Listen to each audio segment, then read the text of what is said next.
one of the first things I'd like to focus on is your money story or your money script, Mm, which deals with your thoughts about money, things that you learned either from your family or from the community. And so all these different ideas and thoughts are planted in you, and you're making decisions based on them without even being aware. Hi, welcome to Finding Fuscata. I'm Sean.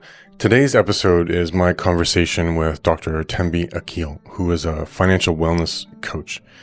And normally, if you're watching a channel like this, you wouldn't think that financial wellness and understanding budgeting and credit scores and interest rates would be something that I would have on Finding Fuscata.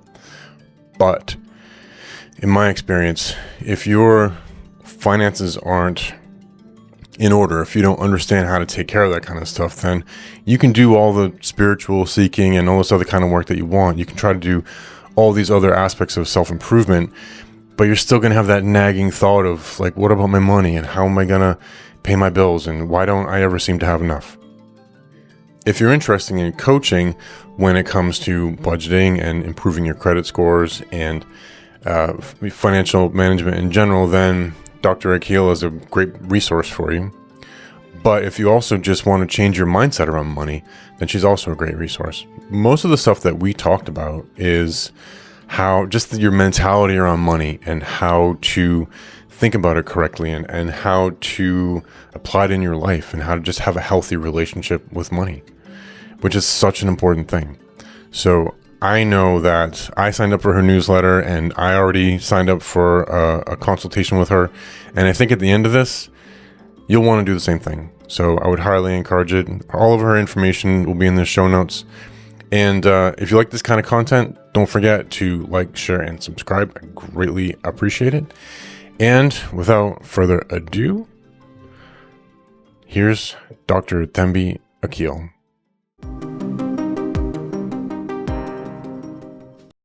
You're a financial literacy coach. And one of the things that struck me is that you had a 25-year career, right, in finance. What were you doing during that career? I was working for one of the top three banks in the US. Mm, And during that time, I moved around, right? So I started shortly after high school. Um, I worked in the trust department. I did customer service. I did teller, all the traditional banking roles. And then even moving into the banking center, I did, I was they called them consumer banker, the person who sits behind the desk when you need to open accounts, those kind of things. Um, and then I went back office, and I liked back office. So I did loan processing and mortgage underwriting, and even got into procedure writing. I wrote procedure policy and procedures for years. So just all over the place, a gamut of different areas. That's why I think I was able to stay for so long, because it was like changing jobs, but really it was um, under the same company. what do you mean by procedure writing? What's that? How-to manuals. So So if for like internal processes within the bank? yes, Oh, okay. so anytime we had a massive procedure portal. So for any job function, if you're in your role and you forgot how to do something, you could go and it would give you step by step, access this system, click this, do that. And so I wrote those. Okay. I did that for the Air Force for a while. I wrote for my last assignment in the Air Force. I wrote textbooks for our Okay. career field. So in the Air Force, when you go through your technical training and then you go through your upgrade training, you get college credits for that. So Mm, we're the only branch of the service that actually offers college credits through the community college of the Air Force. okay. So when you're done with your upgrade training, you can just go take like the basic core classes, English, math, social Oh, studies, and then you get an associate's degree in whatever your career field was. So that was my last job was writing that curriculum. And it was all just processes and procedures and how to do stuff and how to find information. So That's Okay. really, really, people forget how important that is, you Right. know? And you just take it for granted. Like we get, well, they don't put things in technology anymore. Everything is you scan a barcode or something, but we used to get manuals, right? When you Yeah. bought something new, you would get a manual and you would, and it would tell you, go to this website, click on this, do that, download this. Well, Yeah. somebody had to write that, Yeah. right? Yeah. And for a long time, that was my vision from when I retired from the Air Force because I love writing. My degree is in writing, and I thought, you know what, I'd love to be a technical writer. It'd be so cool. But then when I got out, it was right when, just that kind of thing. I don't know. It's a little more elitist and way harder to get into than I thought it would be. Yes. And plus, I realized that I'm more of like an outdoors kind of guy. I need to be throwing my body against the world somehow. Yeah, yeah. I mean, I never thought I would want to do it. I ended up in it. My position, my whole department was shut down. The bank decided to exit this whole industry. And so Really? they kind of placed us different places. And so I got put into this role and I'm a numbers Oh, person. I came from underwriting, right? So I've been looking at numbers all day, and now you want me to look at words all day, you know? yeah. It's a different But I world. ended up liking it. That's good. So, and then through that process, you ended up pursuing your graduate degree and postgraduate. Yes. My What's your? goal for the postgraduate degree was to be a professor. I Oh, okay. wanted to get out of banking. I knew I wanted to get out of banking, and that was my idea of what I would do when I got out of banking. Because while I was still working for the bank, I had started, it's been almost 20 years now, volunteering for junior achievement. Mm, And so I started teaching financial literacy and I liked that. And so I did it for as a volunteer for over a decade with different agencies, mm. different organizations. And so that kind of sparked my interest of teaching, right? But I know I didn't want to be a K through 12 teacher. So I said, okay, well, I'll work with the adults, right? Yeah. um, and so that was the purpose of me getting my doctorate. Mm. But then you didn't go that way, did it? No, it didn't. COVID hit and Oh, okay. they started letting professors go, right? Because the Mm. people weren't taking classes or then they were now doing virtual. And I had to pivot. So, okay, well, what else can I do? Um, the atmosphere at the job was very stressful to the point where it was affecting my health. So I didn't have a lot of choice of, I mean, it was like a sudden decision. Okay, Mm. this isn't working. I have to do what's best for me. And I was already doing financial literacy and I enjoyed it.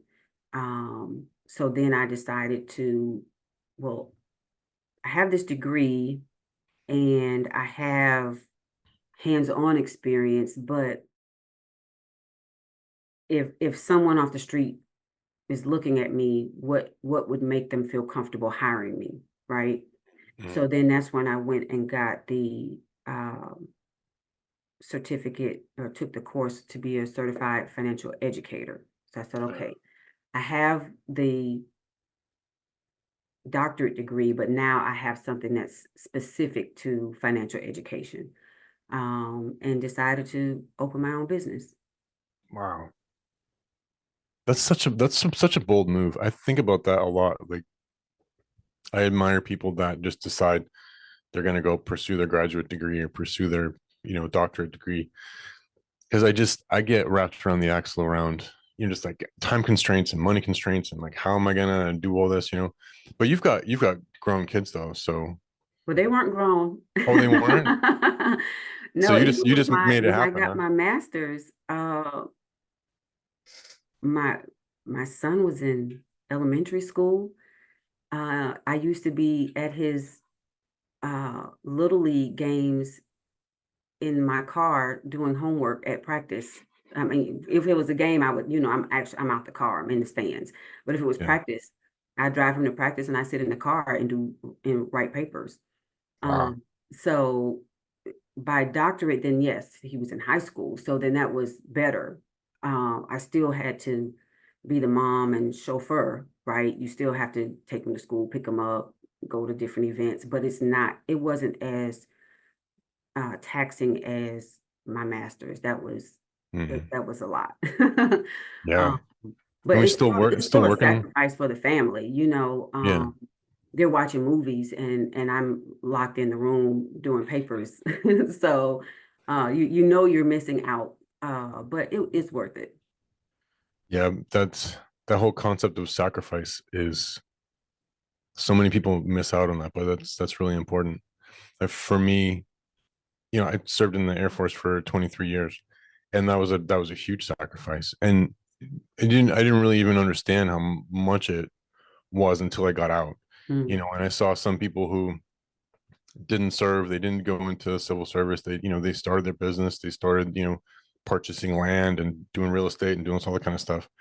And they're just like light years ahead of me financially because, I was so focused on, serving my country and right. being in the military Staying and doing alive. that kind of stuff. Yeah, exactly. Staying alive. Yeah. And just trying to hold the family together and getting my education and getting my training and, because I had a different set of goals. Like I had rank goals and I had certain medals I wanted to get, and had certain assignments that I wanted to get. But it was still that drive to be able to do it and have that sacrifice. And I know this is kind of a tangent, but it seems a lot of times like that's one of the things that I don't see as often from the younger generations coming up is that drive and that willingness to sacrifice to be able to get to their goals. I agree. And then when you're talking about financial literacy, that's even more important, right? Right. Yeah, I think it's a double-edged sword, especially for our generation, right? We're the latchkey kids that didn't have the parental support, right? So Mhm. a lot of us in turn around and feel like then we want to do more for our kids because we don't want our kids to have to go through what we went through.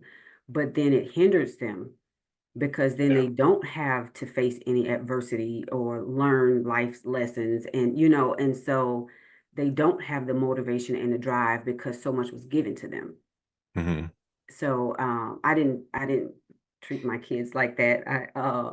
I wasn't one of the people. Some people say, well, if I had to suffer, you had to suffer. I'm not that person, Hmm. but I'm not on the opposite end where I'm going to overcompensate. So my kids had to work when they turned, 16, and definitely grades were important, but other outside activities, I taught them, about volunteering. And so you, when you become an adult, you have a appreciation for things in life, right? You don't expect things to go well all the time because that's not life. No, no, it is not. So how do you define financial literacy? Because I know when I hear financial literacy, I think about credit scores and interest rates and that kind of stuff, but it seems like that's not the whole picture. So how do you define that?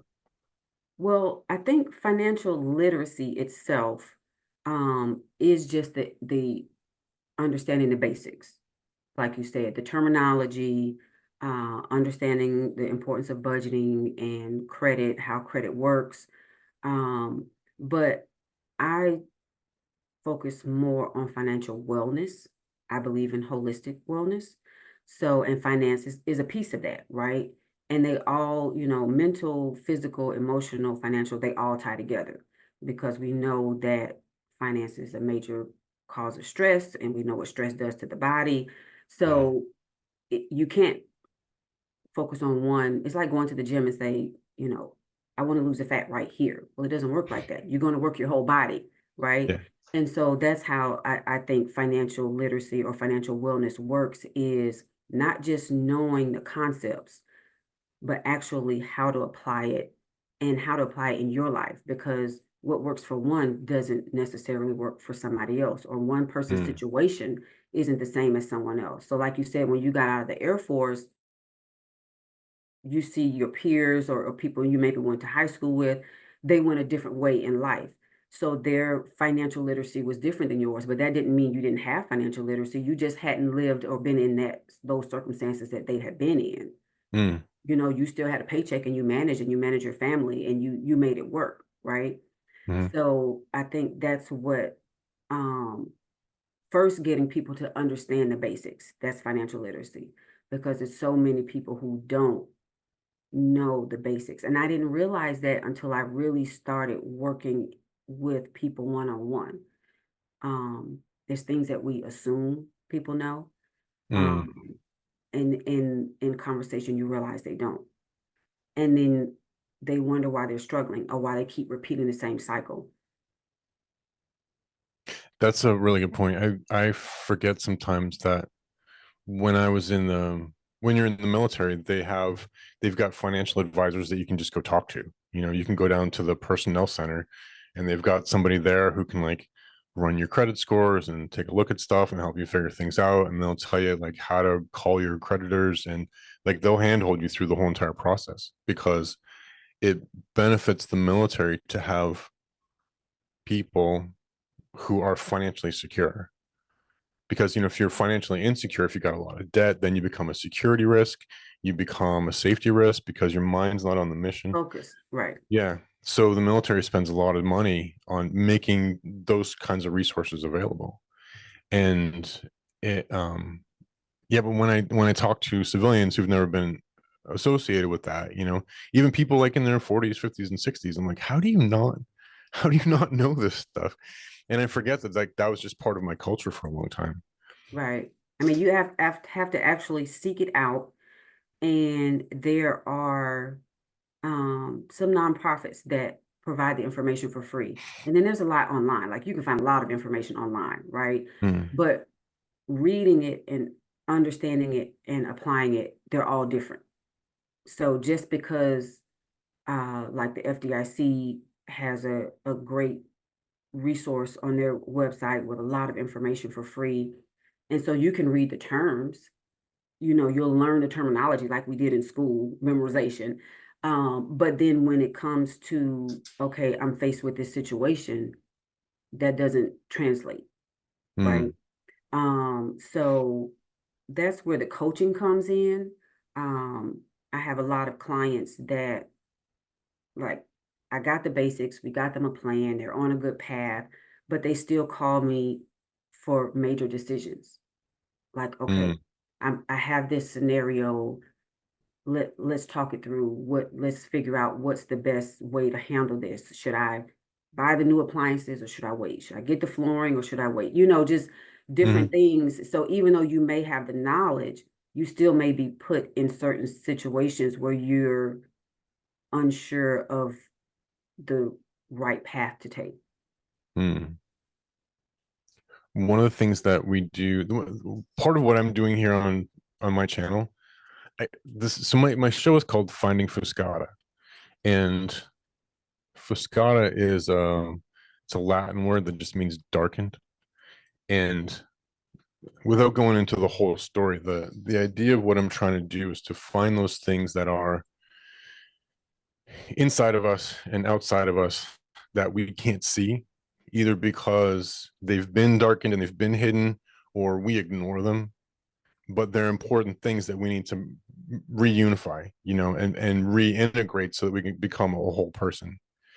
And the thing that strikes me about financial literacy, and this is something that I've kind of learned with all these grades that I've got coming in, is that a big part of financial literacy is seeking, like, how do I say this?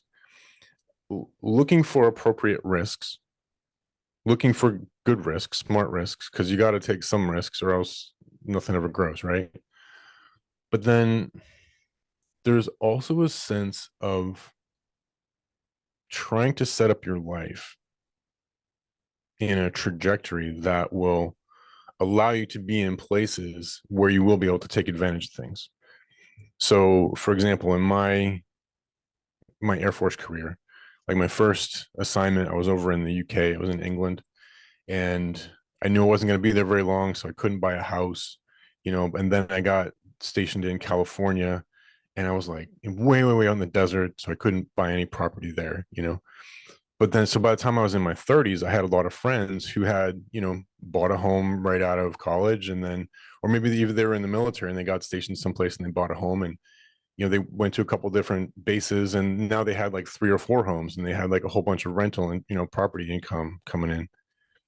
And I started to realize actually just recently, like how much more beneficial that would have been for me if I had maybe, done a few years in the Air Force, learned some skills, and then gotten out and started building my financial portfolio and had more of a vision of that. So what I think what I'm getting at is that like a big part of financial literacy to me isn't just understanding the terms, but also the spiritual component to it. Well, and you said something So, that I think is important too, just based on your podcast and addressing or dealing with your darkness, right? One of the first things I'd like to focus on is your money story or your money script, mm, which deals with your thoughts about money, things that you learned either from your family or from the community. And so all these different ideas and thoughts are planted in you, and you're making decisions based on them without even being aware, right? mm-hmm, So if you like for me, there were times in my childhood where we weren't, you know, we were poverty, right? yeah, yeah. I And grew up and pretty broke too. yeah, and so food was important to me. Like, okay, well, you don't know if you're gonna, I mean, what you're gonna be eating. So now I keep a lot of food in my house, Mm-hmm, right? And because I've gone through this process, I know why. But if mm, not, if I hadn't gone through, I wouldn't understand why that's important to me to have a good supply of food. So we mm, make these decisions that impact our financial decision, including taking risks, right? If you've been raised around loss, or you hear people always talking about um, don't throw your money away with investing, right? Then mm. you won't, because all you see is the risk, because that's all everybody has ever said to you. So it Right. takes for you to see that and address that, and then make the conscious decision of, okay, I'm going to dip my toe in the water and start small, something a little higher than a regular savings account, right? That's Yeah. earning less than 1% interest rate. Um, and then you're making a conscious decision, you're having a plan of, okay, I'm going to change my mindset and I'm going to change my actions, and now I will be making decisions off of what has happened to me, my investment ups and downs versus other people's stories, Mm-hmm. right? And then for you being in the military, and a lot of young people, like, we don't understand, and I didn't either, I didn't know. um we're looking long term, right? So when it comes to buying property, we're thinking, okay, am I going to be here at least 5 years, right? Whereas some other people were taught different, and okay, well, buy wherever you are because you can rent it out. Mm-hmm. If you're going to be there a year, that doesn't make a difference. You stay there a year and you rent it out when your year is up, and then you start accumulating properties earlier.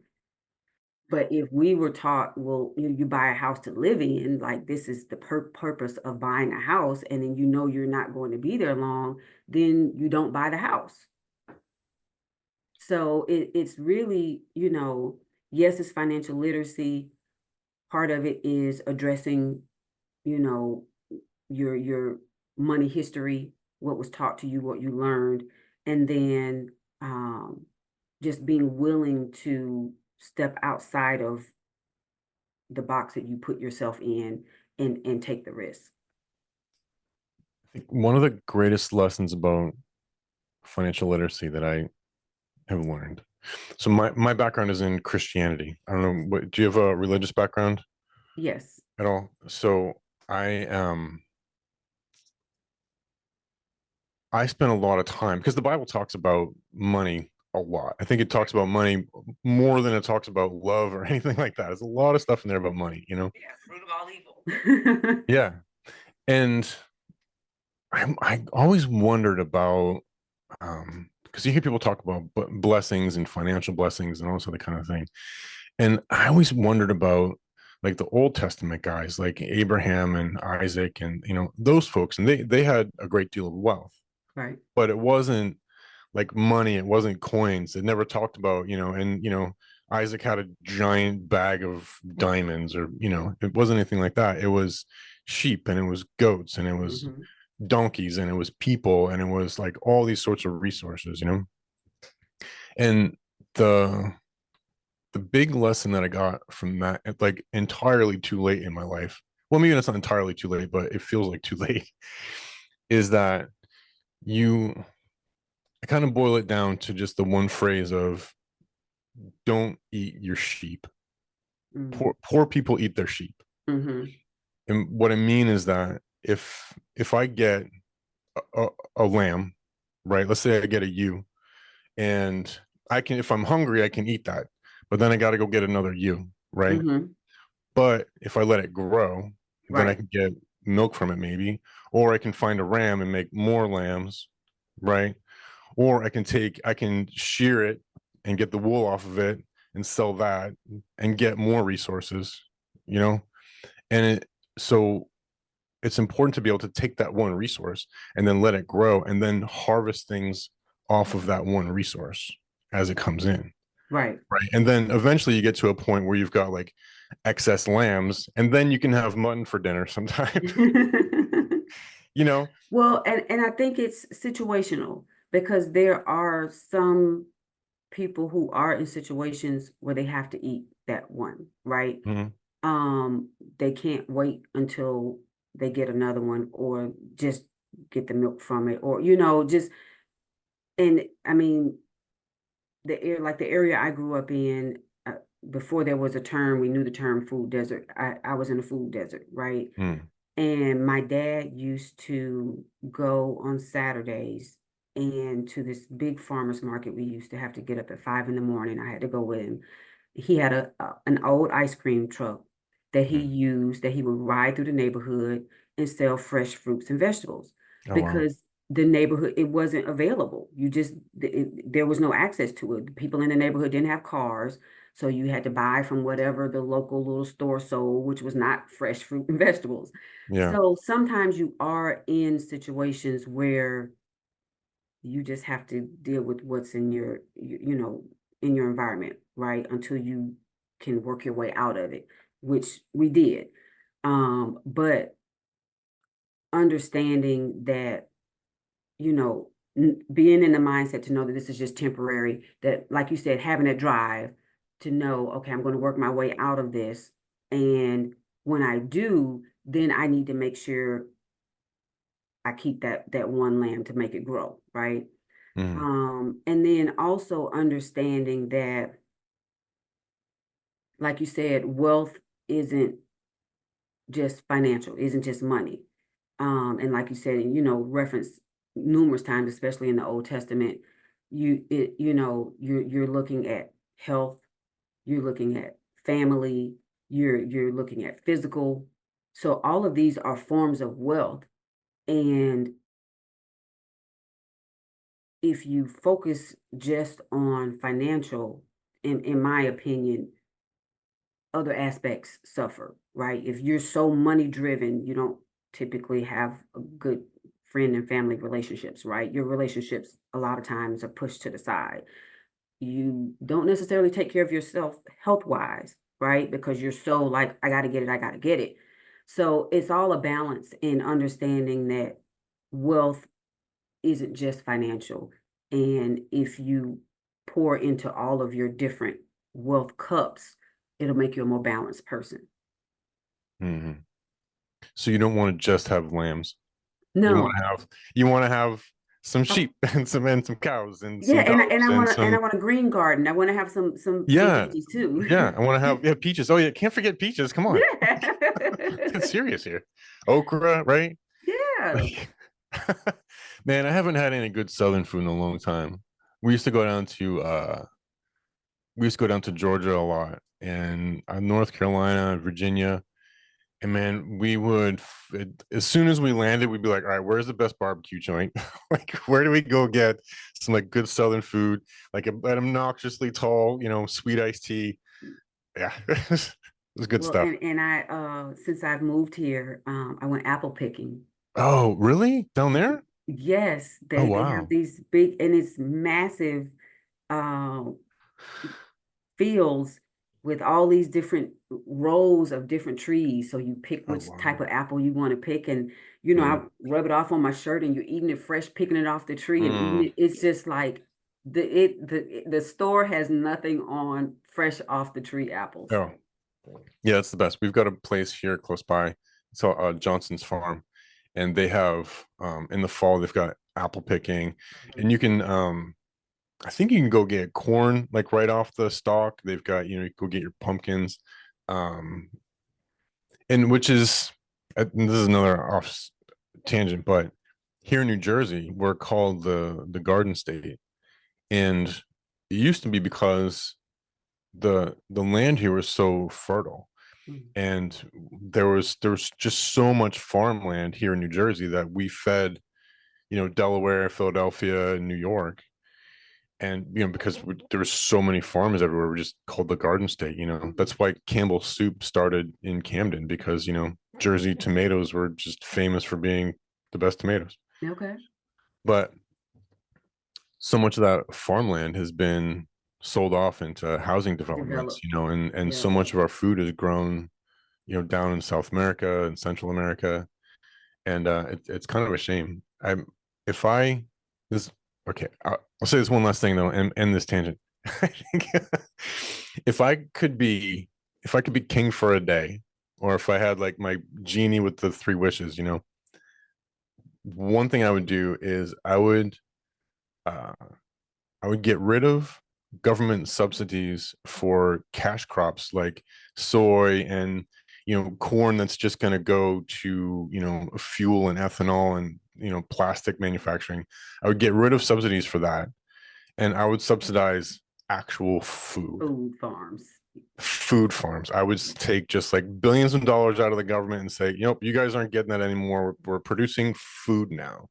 And And I would take all good this. food, not Yeah. GMO, heavy pesticide, Yeah. No, making no. us sick food. Yeah, exactly. And because we have the technology now, like, and people have been studying organic farming for so long, and there's ways that you can integrate the livestock with the produce to have everything just like really, really flourish. Right. And if we invested in that, man, that would be so good for like the whole nation. Like, people would get healthier, people would get happier, people would make more money. It's like, But then I'm gonna be the devil's advocate. okay, But then that's gonna hurt big farmers' pockets. I know, isn't that great? That's the best part. Yeah, but which is why they'll never let it happen. No, exactly, exactly. But see, that's something too that I I wrestle with in my own life, is that for a long time, especially being in the military, I was kind of raging against the enemy, whatever enemy the government told me that I had. Right. I wanted to go fight against that. And in the meantime, big pharma is getting bigger, big insurance companies are getting bigger, the government is getting more corrupt and bigger. And I remember people saying, people would say, they say to military folks and veterans, they'll say, well, thank you for your service. And to me, that's heartwarming. I'm like, well, thank you, thank you for your support. I appreciate that. But I think people forget that the the service that military people are doing is still for the nation, and there's still things that they need to be doing at home. Hmm. And I remember having a conversation with somebody one time and saying, look, if you really want to thank a veteran, go and vote. Oh, yes. go and get involved in your community, because we're out here doing this so that you guys can have a Have the free right, country. And right, if you aren't exercising your rights as American citizens, and you aren't ensuring, that you're fighting against big pharma and fighting against the big banks, and like, fighting for our rights as citizens. I'll take care of the bad guys that are somewhere else, but you need to take care of the bad guys that are at home. in Chicago in the tall buildings. Right, right. you know? Yep. Everybody has a purpose to serve. Yeah, yeah, we do. And I've been getting more and more convicted of that, like in my, now that I'm getting older and I'm not quite so fiery, want to punch people and shoot things all the time. I'm more like, how do we be more smart about this? Like, how Right. do we, um, but a big part of that too is, how do I say this? So many people just they think like poor folks. Like you said, you kind of grew up poor, right? And I did too. Like, we live in the sticks in New Hampshire. But my dad always said, it wasn't maybe my mom always said that there's a difference between being poor and being broke, Hmm. because being poor is a state of mind, Mind. and Yes. being a broke is a state of bank account. Right. You can be broke for years and never be poor. Right. It's a Like, mindset. yeah. And How do and that's you? what you have to change first. Yeah. Because like I said, even though we were in that situation, my dad always was trying to figure a way out, right? So financially we were there, but mentally he wasn't there. Mentally he was 10 steps ahead, like, okay, what else can I do? What else can I do? Um, but you have to have that, or you stay there and then you're officially poor, right? Hmm. So it that's with, even like you said with your podcast, with being in the dark place, you have to focus on your mindset, in all aspects, um because you'll get in a sunken place, and it's hard to come out of that. Hmm. One of my, I've had a superstition about money that I'm starting to get past it. I've been working with a mentor and kind of doing some internal spiritual work to kind of release these sorts of things. But I noticed a pattern in my life that um, I'd have all my credit paid off, like no credit cards, no personal loans, no car note, nothing. And then I would start saving up money. Because, do you know Dave Ramsey? You Yes. familiar with his work? Yep. And he definitely Oh, I think you focuses froze. on no debt. One of us froze. Oh, I can hear you. Can you hear me? Oh, I can hear you now. Yeah, you froze for a second there. Okay. Yes, I said Dave Ramsey definitely focuses on no debt. Yeah, yeah. In fact, he's militant about it. Like, even now, he Yes. he won't take any debt whatsoever. Right.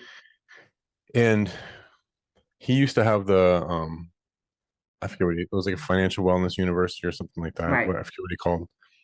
But his whole thing was using like the envelope system, and then you save up $1,000 for an emergency fund, and then you snowball all of your debt, Right. and then you focus on building up your savings. And in his program, you build up your savings, and then you buy a house, and you start building wealth like that. And great, that's one method. Well, I use that program religiously, and but every time I found that every time I got everything paid off, and then my savings got up to $2,500, something catastrophic would happen, and I'd wipe out my savings, and I'd have to get credit cards, and I'd be right back where I started again. And I went through that cycle 4 times. But then, and one time I experimented with it too, because I started noticing it, and I noticed that there's something about that $2,500 threshold. So one year I put an extra $100 in. I'm like, what happens if I go to 2,600? Hmm. And it wasn't within 6 months.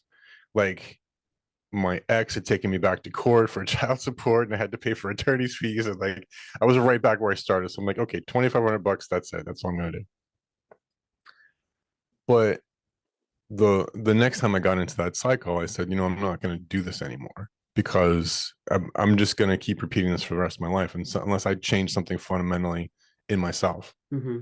you know, and that's when I started really doing the spiritual work and, like digging deep and saying, okay, well, wait a minute, maybe all these things I learned in Christianity about trusting the universe, about, relying on God and not relying on my own understanding, and to, the concept that the world outside of you becomes a reflection of whatever is inside of you. So it means I had to change what was inside of me, Right. and that's a long process, and it can be scary too if what you're used to is, like my reflex is always, if I have an unexpected bill, to go get a part-time job at Lowe's, because that's what I've done in the past and it worked in the past. But then I just end up throwing my back out and I'm exhausted. You know what I Right. mean? Right. Instead of like continually learning. But I think that's one of the great things that you bring, um, just from the brief time like looking over your website and talking to you now, is that encouragement for people to break away from their patterns Right. and take some time to actually hire a coach, find somebody who knows what they're doing, find somebody who's been through the struggles, you know, who, and not like somebody who grew up with a, silver spoon in their mouth. Right. And trying to tell you about sacrifice and like what? Yeah. Yeah. Don't tell me about that. Like, okay, so you sacrificed, you couldn't get a third jet ski. Okay. Yeah. I feel your pain, ma'am. You know, Yeah. but, so how can people learn more about what you've got going on, and what can people expect when they get into your coaching program? We didn't talk about that at all. Okay. Well, coaching, like I said, I get started with initially a budget, like a deep dive budget, because most people have no clue where their money is going. Mm. The big expenses, but then you don't realize all those little subscriptions that you signed up for, you Mm. forget about them, right? You're like, oh, I just buy this and I just bought that. And then you have $200 and $300 worth of subscriptions, right? Yeah. And you don't Yes. know where your money went. So that's the initial, like, off the jump. We do that. Um, and then we have a clear picture. We talk about your goals and your values, because I'm a firm believer in you analyzing your spending to see if it coincides with your values, Mm. right? So if family is important to you, but you're spending all your money on Shoes. something that doesn't have anything to do with family, Right. Yeah.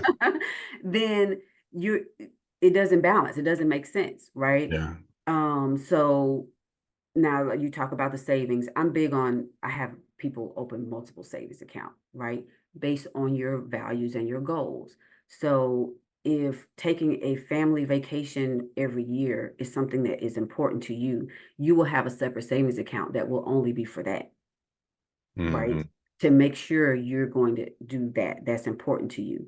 Um, or, if your goal is to do something major like buy a house, or your car is kind of on its last leg and we need to make sure we have, so the whole conversation about what's important to you, where are you in your life, where do you want to go, and then come up with a plan to get there. Mm. um, some people are, let's say, like, you go to the gym. I've gone to the gym and I got a personal trainer and I just want you to show me how to do the things. I don't ever need to see you again because I'm disciplined. I can go and do it myself, right? I just Yeah. need you to show me what to do. Some people are like that. I give them a plan and they take it and they run with it and they're good. Most people aren't. Mm. Most people need the encouragement. They need to be held accountable. They need to have someone that they can call when they say, okay, I know you said to do this, but now this happened. What do I do when I get this curveball? Right. Mm. Um, so that's the one-on-one coaching. I am in the process of writing a book. I'm on my last little piece of that. And it will Yeah. It have a was lot about of, like, what was it about? It's to demystifying financial concept is what you're writing about in your book, right? yes, Does it have a yes. working title yet? Not yet. I'm playing with a few. Um, You could call it, hey, you know what? You could call it "Don't Eat Your Sheep." you know what? I like that. Then I'd have to give you some money for it. No, it's free. Take that one. It's good. But yeah, and what I did, how it ended up dragging out so long, I wrote it and then I said, no, I don't want it to be a book that you read. I want it to be a book that you Oh, encounter, that you do. You have to, there's yeah. worksheets and there's self-reflection question. And so it's not a sit and read book. It's a workbook. Hmm. You will learn, you will grow, you will change by the end of the book. That's my goal. Have you looked at like online coaching communities and stuff like that? Yes. So I've got a school community, Okay. skool.com. Yep. I'm a part of a few of those. Yeah, well, that's where we found each other, right? Right. Um, but there's so many great resources in there for taking like a curriculum like yours, and taking like the chapter breakdown, and making like set it up in the classrooms in there, and then have people either have like a free community and people can get access to like the first couple of chapters or whatever, or and then have one-on-one coaching, or you can have like a paywall, like a one-time fee for people to get in, or monthly subscription. There's lots and lots of resources for that, and Yeah, because it that's seems what like I that's was kind of the looking at way the too. world's I'm going. I'm creating a course also. So and it will be more in depth. So if you're more of a do-it-yourselfer kind of quick hit, the book would be sufficient. Hmm. If you need more of a deep dive and the community to be able to ask questions and throw scenarios out, then the course would be for you. I'm doing it on Teachable for now. Okay. Um, but just because I'm not at the price point to be able to pay school, I like that. I like that platform though. So God Yeah. willing, I will end up there. But that's my goal is to um build the community just because I mean I know there's a lot of different financial literacy or financial coaches out there. Everybody has something that resonates. It's like when you pick a doctor, right? There's a million doctors out there, Hmm. and you go to a few of them, and then you don't like them, and you don't go back, and you keep looking. And Hmm. counselors the same way. So the people who are meant for me will be attracted to me, right? My story, my situation, my style. I'm a I am a keep it real person. So I am not a professor. I will not talk to you like this. I will say, why did you do that? Didn't we say you weren't going to buy shoes this month? That's the type of person. You're So bringing out that mom energy. Yeah. yeah, so everybody can't handle that, right? They don't want the people who are going to say, call them on their stuff, right? Yeah. Yeah. That's who I am. So if that's who you are, what the type of person you need in your life and who will help hold you accountable and get you where you want to go, then those are the people who would be attracted to me. Yeah. I think. Yeah. I could use that energy. I need that. I need that sometimes. I had I was I was failing out of high school, just completely failing out of high school. I had a lot of crazy stuff going on in my life at the time, but I ended up moving out of my house and moving in with an English teacher at my high school, who was friends with our family, and they're members of our church and stuff like that. And this lady, she was like nice and sweet and gentle and petite and just like really, really friendly until it came time to do your homework. And then she was just an absolute, just a pit bull. She's like, nope, you're not getting up. You're finishing that. Like, she was a tyrant when it came to that stuff. But that year, this is my junior year, I got I got an award at the end of the year for being the most improved student. Mm. So I went from all at the end of my I barely passed 10th grade with like, C's and D's and some F's. And then 11th grade, I was straight A's down the board. Oh wow, But it was because she was just that riding the discipline. whole time. Yeah. Yeah, Yeah. yeah. And that really, yeah, that completely changed the trajectory of my life. So sometimes people need that. And I think it takes, I'm gonna put a challenge out there to the guys listening to this, is that I think it takes a special kind of man to be able to realize that they need to submit to that mom energy, and like if you want to fix your finances, if you want to get that girl, you want to get that car, you want to get that house, you want to have that life, Right. maybe you need to get over yourself. That's what I was going to say. That's going to be big. And honestly, most of my clients are women. Um, and like you said, it's the whole getting over yourself. Um, Yeah. I I have initial consultations with men, and then when we talk about being disciplined and changing some of your habits, then they don't want to do that. Mm. you know, and it's Yeah. unfortunate. And then, so how long do they keep living how they're living before the light bulb comes on? Yeah. And this is going to seem like a tangent, but it's kind of not. Is that there is what I see these days is a lot of young women are getting into their 20s, early 30s, and they live their life on this notion that in order to be appealing, in order to be able to find a mate, in order to, find companionship, that they had to be productive and, independent, and they had to achieve all these sorts of things. But then when they achieve it, they find out that there's no men out there who are interested in that. Right, Right. right, And one of the themes that keeps coming up in the people that I speak with is that is, of course, an important thing for women to do. Like we need women with PhDs. Like we need women who are educated, who are smart, who understand how the world works, right? But I feel like in the last few decades, we've put so much emphasis on making sure that women could do that kind of stuff, to have the right access to it, that we've totally forgot about the guys.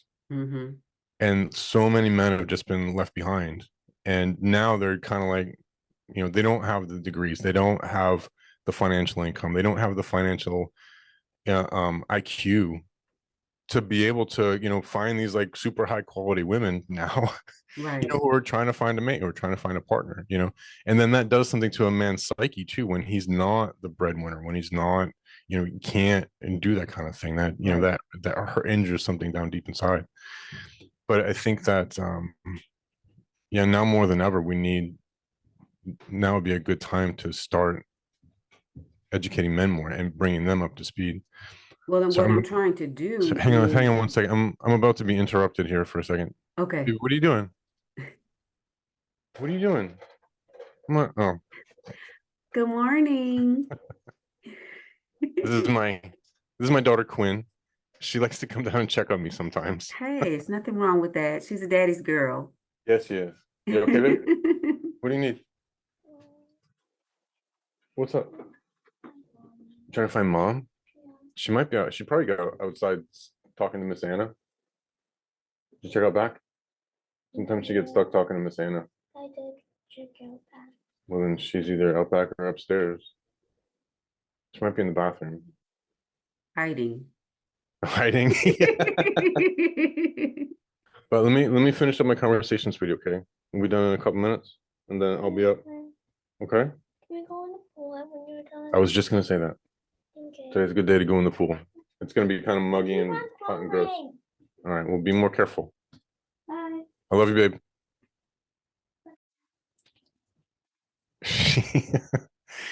She's 7. Um, she was my retirement present.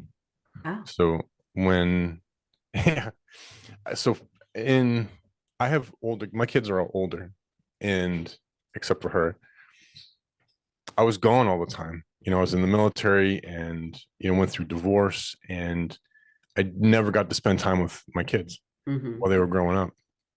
In fact, at one point I did the math, and when I retired from the Air Force, I had 4 kids, and the oldest was about 20 or so, 20.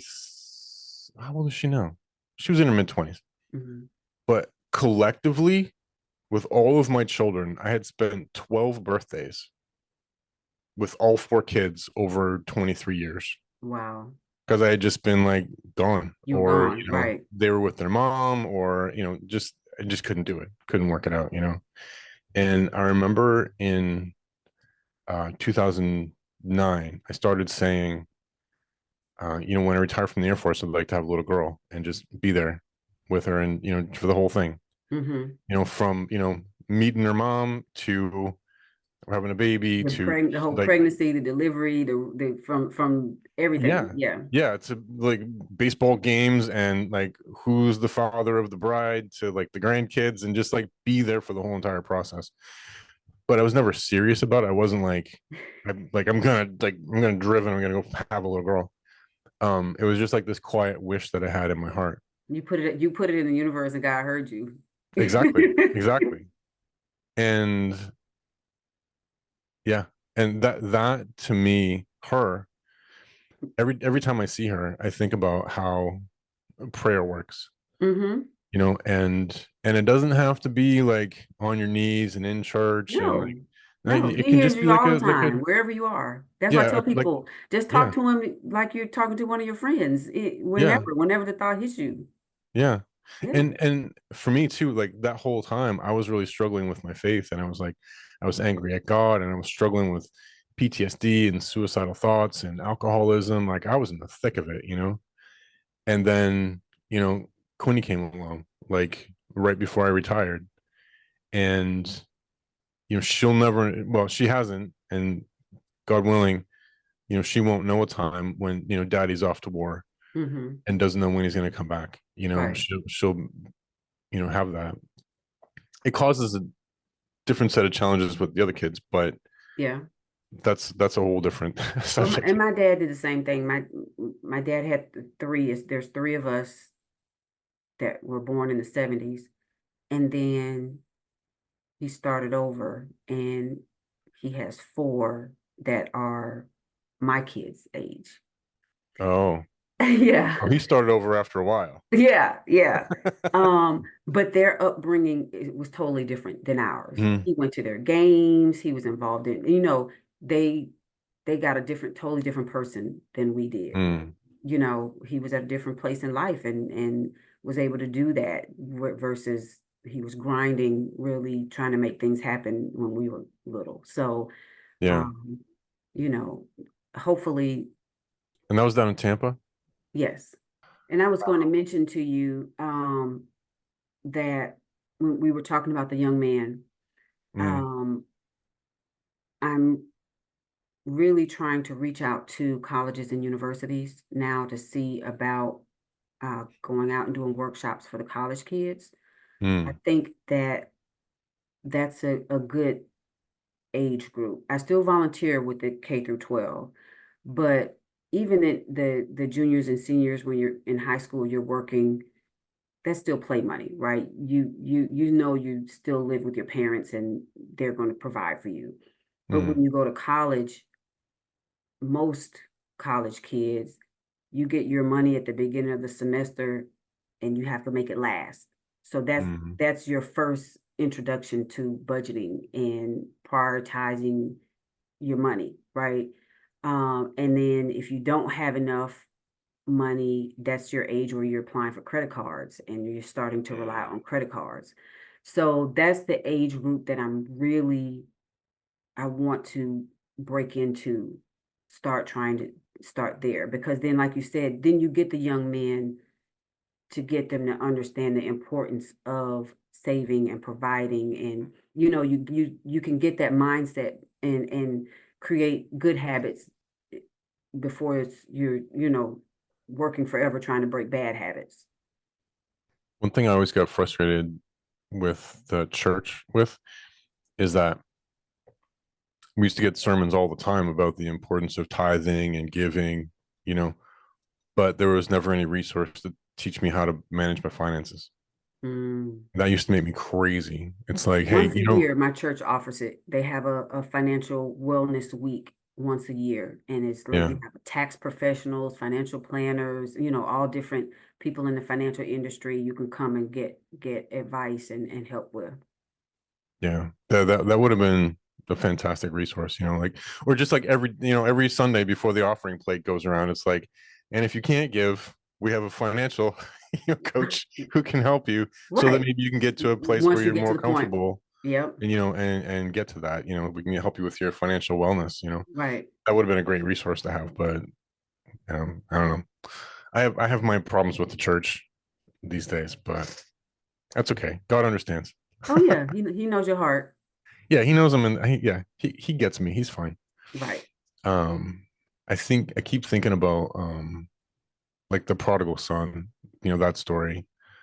You know that one, right? The Yes. boy, yeah. Mm-hmm. But for anybody who's listening, so the premise is that the boy took his inheritance early and went out and partied and lost it all, and was like living with the pigs and feeding the pigs, and then came back, but his father just like welcomed him back and had a big party.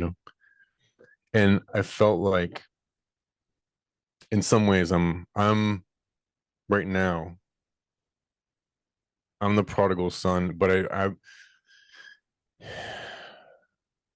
I just realized that I'm in there with the pigs, Mm, and I'm like, oh, I need to go home.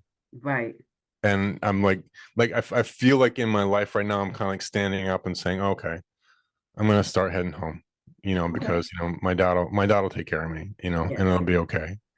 And but I haven't gotten to the point in my spiritual journey where I like see my dad down the road and he's getting ready to start a party or anything like that. I'm still kind of like, I don't know about this, but I'm getting there. I was gonna say that your awareness is the first step.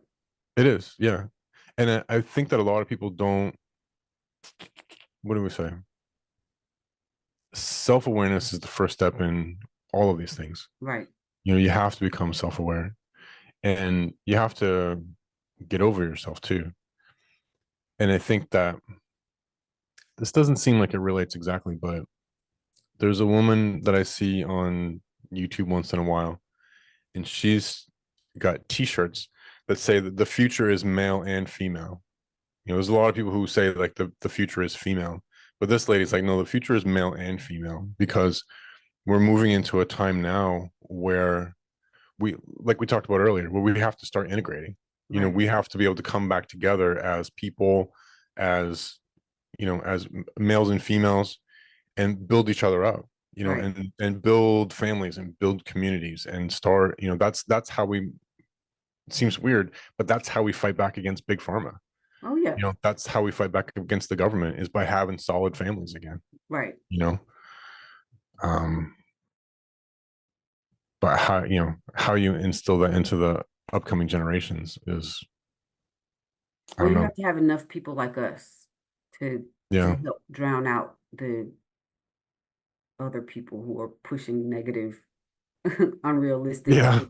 Yeah, that's agenda true. out, you know? So it's, and I think it's hard. I tell my kids all the time that I'm glad I didn't grow up in this era of social media.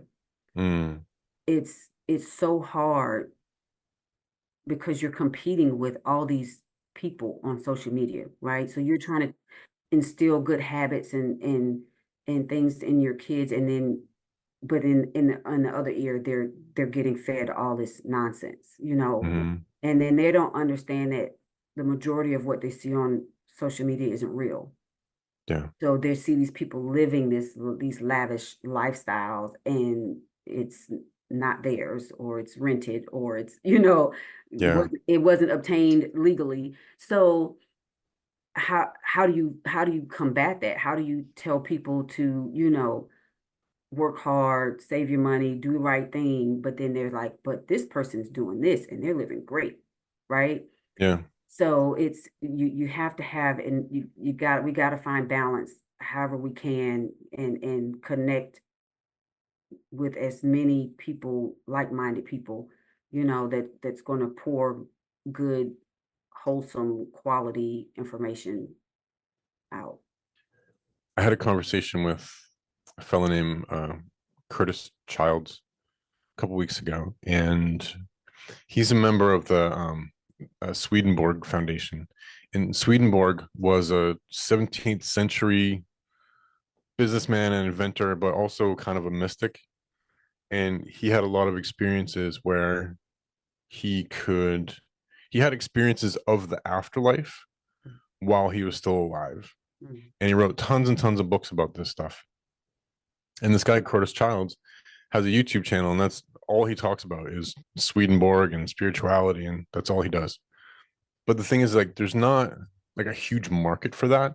Like, there's no big corporations. Like, Nike's not going to call him and be like, "Hey, Right. we love the work that you do with Swedenborg. Like, let's, here's $1 million, deal for you, whatever."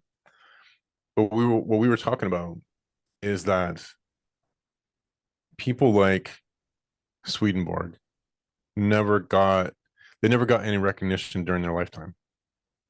If you think about like Nikola Tesla, never got recognition during his lifetime. You think about Vincent van Gogh, never got any recognition during his lifetime, but they kept doing the work anyway Right.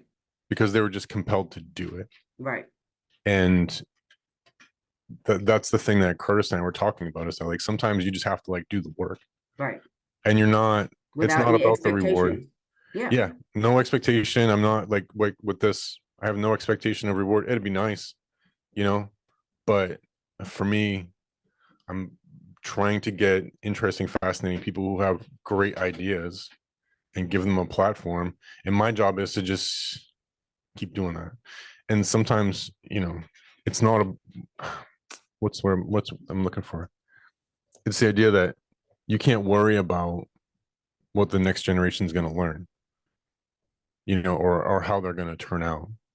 You have to worry about you doing the right thing. Right. I have to worry about me doing the right thing. How's my heart attitude? Do I have an attitude of gratitude right now? Right. Or, did I just flip somebody off in traffic? Yeah. Yeah. Yeah. You And then hoping that at least one person will pick up on that, right? Mhm. That's my thing is I've always been service based. That's just Mm. who I am. And so like I said, I used to take my kids volunteering with me because I'm going to sign up for all kind Uh, of volunteer events. uh, you froze up again. You said that you were service based and that's who you are. Right. So I've always done a lot of volunteer work, Okay. and my daughter, I would take her a lot with me, and she ended up getting a degree in nonprofit management. Wow. Like she went to school for something medical and she wasn't happy. And I said, well, switch your major. And she's like, well, I don't know what I would want to do. I said, well, what makes you happy? Mm. And she's like, well, I like volunteering because she's, started doing it. And I said, well, every company that you signed up for to volunteer with, that's their job. Like there is a job for that. Find out what the degree is that you have to get um, Mm. so she got a bachelor's in, I think, public administration or something service related, and then got her master's in nonprofit management. So when I was taking her to volunteer with me, I didn't have any intention or expectation. It had nothing to do with her Mm-hmm. other than I want her to learn to serve also, right? I want to instill that in her. And and that was on her. It triggered something within her. So when we're doing what we're called to do, ultimately someone else will get touched by it. Mm. We don't know who, we can't point out who it will be, but someone will receive it, and it will make them a better person. And that's all I can hope for. Yeah. That's a good hope to have, though. You know, I guess, and it's not even really a hope. It's more like it's just a knowledge. It's just like a knowing that, Hmm. because the people who influence me in my life have no idea who I am. Mm. You There don't keep have in touch with been, your teacher? I haven't for a long time. I was just thinking about that I should probably reach out to her and Yeah. just say thanks. Yeah, because but either way, it's still, I've read books and I've seen movies and I've seen, there've been characters and and those sorts of things influence me. Mm-hmm. Like I'll probably never run into Tony Robbins and be like, I read your book, Tony, like 30 years ago and it completely changed my life. You know what I mean? But Right.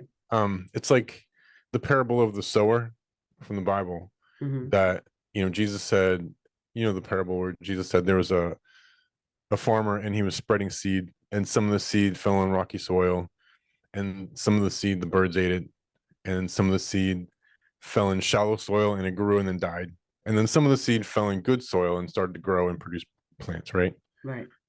But the thing is that it doesn't say anywhere that the farmer who was sowing the seeds was any good at sowing seeds. He was just taking a handful of seeds Growing. and chucking them. Right. Right. No care for where it's going to go, just throwing it out there. And then, the ones that land are the ones that grow and the ones that can flourish. Right. And at the same time, the birds got to eat, right? Yeah. You got Yeah. to feed the birds and, some of them grow and then they die, but then those get turned back into soil. So there's no bad that comes out of it, Right. Everything you has a know? purpose. Yeah. And you're just, your job is to sow the seeds. That's it. Right. So, but back to, the financial literacy. Do you do any work with people helping to unpack taxes and like IRS, all the No. IRS stuff? No. Um, I refer people to a CPA. Oh, Yeah. So I will have a discussion about it, and but ultimately that's not my wheelhouse. So I don't try and everybody has their role. That is not my role. So yeah, I will, refer out, and I mean, and then there's different organizations that if you're in a bad spot with IRS, that they focus on trying to help you negotiate with IRS. But I definitely say to start with a tax professional, mm, because that's what they went to school for. yeah, yeah. I've got a lot of things to sort out in my financial life right now. I'm good with like the budgeting and the basic stuff. Just been doing Hmm. that for years and years, and I understand credit. But then I still keep getting into that trap of the debt accumulates and the savings gets wiped out and all that kind of stuff. But I'm hoping that this work that I'm doing too will start to change that financial future. Because Hmm. another solution that I always had, and I warn people against this, is to, because it is a solution but it's not an optimal solution, is when you have financial problems is to just go earn more money and throw more money at the problem. Yep. Because what I have found is that what that does, it's like, how do you say it? It's like you see there's a fire somewhere, so you go get some liquid to throw it on the fire, and it turns out the liquid is gasoline. So the problem, It yeah, gets bigger. the more money that you have, the like if you never worked on your fundamentals, Right. then that mistake just gets bigger and bigger. Your debt gets bigger. Yes, Yeah, everything grows. yeah. Everything. Well, What? and I think um that's what we were taught, right? We were taught to just to make more money, and that would solve our problems. But like you said, without having an understanding, which is why I always start with the budget. Most people don't take the time to look at their numbers, like really look at their Mm, numbers. So all you're seeing is, I don't have enough. Well, it's not that you don't have enough. It's you're not spending what or using what you have wisely. So you can keep getting more, and then you're just going to keep blowing it on other stuff, right? yeah. So until you really sit down and figure out what you're doing with your money and have a plan and then when you start making more money, then you could say, okay, well, this extra money that I'm making will now go to this. You can dictate where the extra money goes versus you're still just trying to put out fires. Mm-hmm. Yeah. I said to my wife, that's probably a year and a half ago when I really started taking this journey seriously, that I kind of had this realization that I could make, $1 billion a year, and I would probably still live in the same house and have the same, like, it would just be like a lot more, but nothing in my life would fundamentally change if I don't fundamentally change. Right. That's the Right. most important part. So, how can people learn more about what you've got going on? It's like My website, sensibleliving.com, right? sensiblelivingcoach.com. Sensiblelivingcoach.com. Yep. So that is, if you go to my website, sensiblelivingcoach.com, you can read about all the different services. You can also schedule a free consultation there. Once I get my book ready to launch, I will put the launch notification on there, and then also the same for the course. So if you want to stay abreast of everything that's going on, I have a newsletter that you can sign up for on my website, and then that way you'll be informed of anything new that I have coming out. I did sign up for your newsletter. Okay, great. And I am going to sign up for a consultation too. Okay, Yeah. sounds good. Hang on. I got somebody else came down to say hi. Come here. Come here. Come here. This is the other one that always comes down and checks on me. Oh, Can you say hi? hi. She brought me some Barbie pants. I don't know why she brought me Barbie pants. Can you say hi? She said they were on the floor, so I just picked them up. Well, you know what? She Are you good? Okay. She comes down and gets me when it's like, she's like, all right, Dad, you need to be done. Yeah, like your time is up. But she's a Min Pin, Chihuahua, Shih Tzu mix. Oh wow. So we call her a mini chew shit. Cute. But, yeah. What's her name? This is Gigi. Gigi. Yeah. And when she gets really excited, like when I first get home from work, she always wants to bite me. So when she was a puppy, I trained her to go and just find something like a soft toy, like a chew toy or something, and bite that. Yeah. So now whenever she wants like some attention, she'll just go find whatever soft thing is there. She'll find some like dirty socks or Barbie pants. Hey, but you get the point. You understand. Yeah. So, but it's amazing. Like she'll find strange things that I didn't know were around. And like, where'd you get this from? Yeah. She'll, bring like somebody's underwear. Something. What are you doing? So, all right. Well, I'm going to wrap it up then. Yes. So, I never asked how you pronounce your name. Thembi. Thembi Aquil. Thembi Aquil. That's what I thought. That's a beautiful name. I like that a lot. What's the, I have never heard that before. African name, South African. My first name means faith, hope, and love. That's amazing. Yeah. I love that. Thembi Aquil. And then what is the Aquil? It's an Arabic name. My dad changed our names in the 70s. He changed his whole name and then changed our last name. Aquil means wise and intelligent. Oh, wow. So I had a lot to live up to, right? I guess you did. So wait, so what's your whole name then? What is the meaning of your whole name is? Together, faith, hope, and love, wise and intelligent. Wow. All right. Well, now I have to sign up for your coaching program. That's great. But just on the subject of names though, I never changed my name, but my last name is Helgerson. And it's Swedish. And in the Swedish, the root Helga means the person in the community who was like the spiritual leader. Oh wow. Or like the pastor or the whatever it was. And so my family were like a long line of pastors and Bible teachers, and That's where I your internal conflict comes from. yeah, and I was the one that ran away from it. I was Jonah in the whale. I'm like, I'm not doing that. I'm not worthy of it. I don't want any part of it.